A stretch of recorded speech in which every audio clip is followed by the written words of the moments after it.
ভাতের সাথে যদি এরকম একটি সুস্বাদু রেসিপি থাকে তাহলে কিন্তু আর মাছ মাংসের প্রয়োজন হবে বলে মনে হয় না।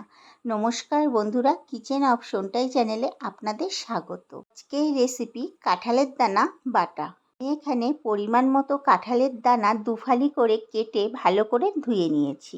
আর 1.5 চামচ মতো নিয়েছি রসুন কুচি, 7-8টা কাঁচা লঙ্কা আমি ভালো করে ধুয়ে কুচিয়ে নিয়েছি। এখন কড়াইতে বেশ খানিকটা জল বসিয়ে দিয়েছি। জলটা উষ্ণ গরম হলে এর মধ্যে দিয়ে দেব পরিমাণ মতো লবণ এবং পরিমাণ মতো হলুদ। যখন জলটা একটু ফুটে উঠবে তখন কাঁঠালের দানাগুলোকে জলের মধ্যে দিয়ে দেব। এখন 10 মিনিট মতো ফুটিয়ে নেব।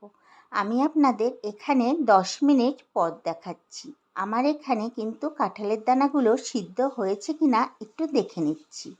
আমার এখানে কাঁঠালের দানাগুলো সুন্দর সিদ্ধ হয়ে গেছে। এখন গ্যাসের ফ্লেমটাকে অফ করে দিয়ে দানাগুলোকে তুলে নিচ্ছি। দানাগুলো যখন ঠান্ডা হয়ে যাবে তখন মিক্সির জারের মধ্যে দিয়ে বেটে নেব। আপনারা চাইলে শিলেও বাটতে পারেন। কড়াইতে বেশ খানিকটা সর্ষের তেল বসিয়ে দিয়েছি। যে কোনো বাটা সর্ষের তেলে করলে খেতে কিন্তু বেশ ভালো হয়। তেলটা ভালো মতো গরম হয়ে গেলে কালো জিরে শুকনো লঙ্কা ফোড়ন দিয়ে দিয়েছি। ফোড়নটাকে কয়েক সেকেন্ড ভেজে রসুন কুচি আর কাঁচা লঙ্কা কুচি দিয়ে দিলাম। এখন সব কিছু বেশ লাল করে ভেজে নিয়েছি। যখন এরকম লাল হয়ে আসবে তখন বেটে রাখা কাঁঠালের দানাগুলোটাকে এর মধ্যে দিয়ে দেব।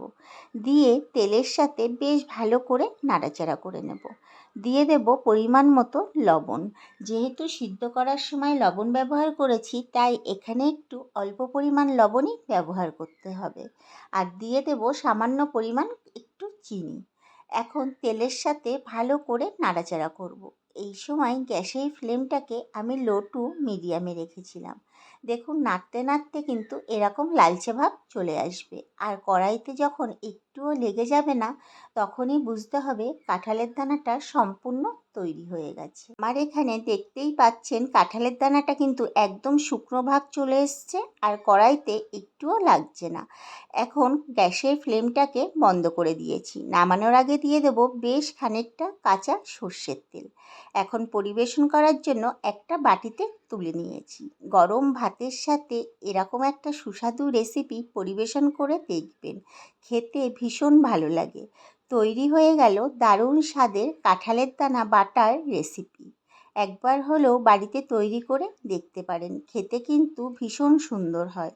ভিডিওটি ভালো লাগলে আমার চ্যানেলটিকে সাবস্ক্রাইব এবং ফেসবুক পেজ থেকে দেখে থাকলে পেজটিকে ফলো করে দেওয়ার অনুরোধ রইল। দেখা হচ্ছে নতুন একটি ভিডিওতে।